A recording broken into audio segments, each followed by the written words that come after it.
Welcome back. The Cleveland Ballet is making major changes as it finishes its current season. It comes after the company was rocked by reports of sexual misconduct, toxic culture, and financial mismanagement. News 5's Catherine Ross joins us now to explain how new leadership is hoping for a new fresh start here. Yeah, guys, well, the Cleveland Ballet is really hoping to finish this season on a positive note. They gave us a preview of the season's final performance today and announced changes they hope will be in the best interest of the company, its dancers, and its audience. Sleeping Beauty is Tchaikovsky's longest ballet, and it's also one of the most difficult. It's a crazy dance because they multiple variations, constantly changing from one character to another character. Tuesday, the Cleveland Ballet gives us a preview of their final performance of the season. And just like the dance itself, it's been a season of challenges and change. Around middle of February, until this moment, it's just been an ascendant line. We know where the bottom is. Larry Goodman announced Tuesday he's taking over as CEO of the company after filling in on an interim basis. He was on the board of directors when it launched an investigation into the ballet's workplace culture and practices.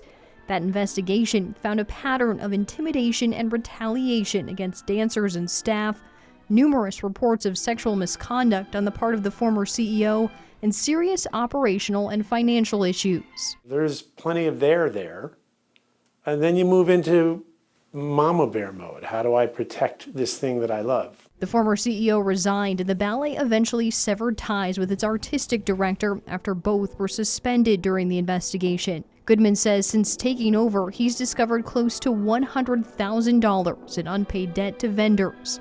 He tells us he's figured out a payment plan, helped identify new funding, and tightened the budget in the meantime. I have to pay attention to what we owe first, and I have to be prudent in managing our resources going forward. Fixing the culture has been an even more difficult dance, and it's starting with the company's leadership. What's in the Cleveland Ballet's best interest? Because I want people who want that. Well-respected dancer and artistic director Timur Bordasenkov is taking the helm and changing how the dancers practice and perform.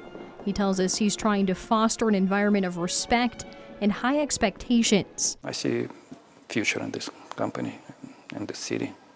Looks like Clevelanders hungry for the ballet. Goodman says he's hearing positive feedback from the dancers, and the changes in culture will translate to an even better performance for audiences. They're going to see their Cleveland Ballet that they've come to know, trust, and love. Same company. When a team was leadership, it's like they're trying to climb Mount Everest.